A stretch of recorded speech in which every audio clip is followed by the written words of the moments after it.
Hello. Today we'll be showing that cos² plus sin² is equals to 1. We draw a right-angled triangle with angle theta and a hypotenuse of length r.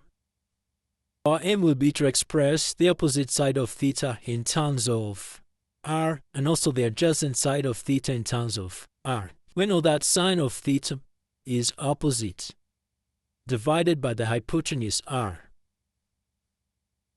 And this means the opposite side will be r times sine of theta. And we write it there r sine theta. Also, we express the adjacent side of theta in terms of r.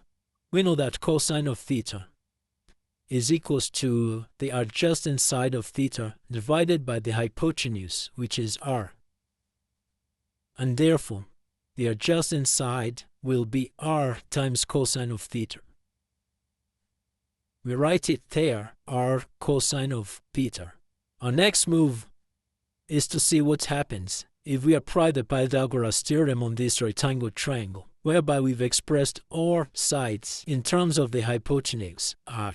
The Pythagoras theorem states that the adjacent side of theta, r cosine of theta, squared plus the opposite side of theta, r sine of theta, squared, is equals to the hypotenuse squared, that is r squared. Opening the brackets, we have r squared cosine squared of theta plus r squared sine squared of theta is equals to r squared.